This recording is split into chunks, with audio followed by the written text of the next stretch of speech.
Minutes left. We can get to a couple more. And again, Anthony, if you see some comments you want to respond to, we've got time for that. Let's see. This one is from me. I'll go ahead and answer it. I might have to explain what this is in reference to. But he says, David, a Muslim was saying that in the Quran, women were not allowed to be married until the age of puberty. So, notice the claim here. The Quran says that women aren't allowed to be married until the age of puberty.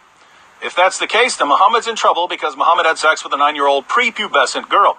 But let's go on. He pointed to me Surah 4, verse 6, which reads, make trial of orphans until they reach the age of marriage. So that's the key part there, the age of marriage.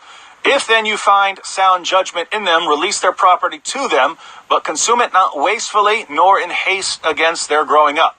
So the Quran doesn't say here what the age of marriage is, but there are commentaries, and he's going to quote a commentary here. So he says, now this verse to me did not seem to indicate puberty, but then I looked up the Quran Tafsir Ibn Kathir to see what that said about this verse. It interprets the age of marriage as, and so it's Ibn Kathir on this passage, until they reach the age of marriage, and Ibn Kathir says that this is the age of puberty according to Mujahid. The age of puberty, according to the majority of scholars, comes when the child has a wet dream.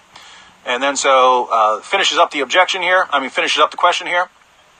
So does this mean that women are not allowed to get married in Islam until the age of puberty? He did use this to say that Aisha had reached puberty by the time she was 9, which I'm not particularly buying, but this would seem to contradict Surah 65:4. But what do you think about this? So yes, I would have to point out that, one, this doesn't say what the age of marriage is. It just says the age of marriage. This is a commentary. Ibn Kathir saying what Mujahid said about it. But if our Muslim friends want to say that Mujahid is right and that the age of marriage is puberty, so once you've reached puberty, then you're allowed to get married, yes, that would contradict chapter 65, verse 4, which explains divorce proceedings for girls, prepubescent girls, that you've already had sex with and are now divorcing. So obviously, if you're divorcing a prepubescent girl, then you were allowed to marry her in the first place.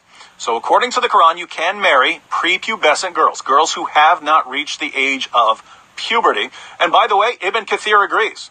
So Ibn Kathir agrees with that. In other words, read Ibn Kathir's commentary on chapter 65, verse 4. He agrees that this refers to girls who have not reached the age of puberty. So if they're saying here that the age of marriage is only once you've reached puberty, then they would have a contradiction on their hands. Now, I think you could get around this contradiction by just saying that the age of marriage is not some official requirement here in the Quran in chapter 4, verse 6, but just this is when people generally get married. So because this passage is about taking care of orphans and taking care of their property that they've inherited, but so you take care of an orphan, and maybe this orphan inherited some property from his parents who are now dead, and you're caring for that property, making sure people don't steal the property. And so when do you give the orphan his property? And this refers to the age of marriage. And so this isn't talking about requirements for having sex with someone or something like this. It's talking about when you would give an orphan his property. And so if it's saying at the age of marriage, I think you could reconcile this as a Muslim. And I'm talking about Muslims. Say, if it's just me, I don't care if the Quran contains contradictions or not.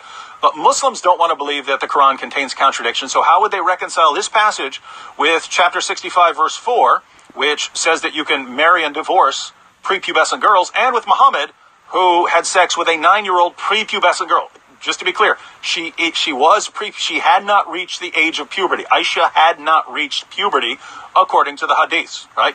The hadiths say she was still playing with her dolls, and the hadiths say that you were only allowed to play with dolls before you reached puberty. So Muhammad brings her to his house to have sex with her, to consummate the marriage, and she was still playing with dolls at that time. But in Islam, you're not allowed to play with dolls once you've reached puberty. So this means she was prepubescent. The way Muslims could reconcile this passage with Muhammad having sex with Aisha when she was prepubescent, and with chapter 65, verse 4, saying that you can marry and divorce a prepubescent girl, you can marry her, have sex with her, and divorce her, even if she's prepubescent. The way to reconcile this, if you're saying that the age of marriage is puberty, is to say that this is just talking about the general time when people are normally married, right? People are normally married once they've reached puberty. And so this passage is giving rules on taking care of the property of orphans. So what it's actually saying is, you would give the property to orphans once they're at the age when people usually get married. So after they've reached puberty. Other than that, you've just got a contradiction. If you're saying this is setting a minimum age for marriage, a minimum time of marriage, and that age is puberty, yes, you've got a contradiction with chapter 65, verse 4, and you've got Muhammad violating the command. Wouldn't be surprising because Muhammad violated a lot of commands. So hopefully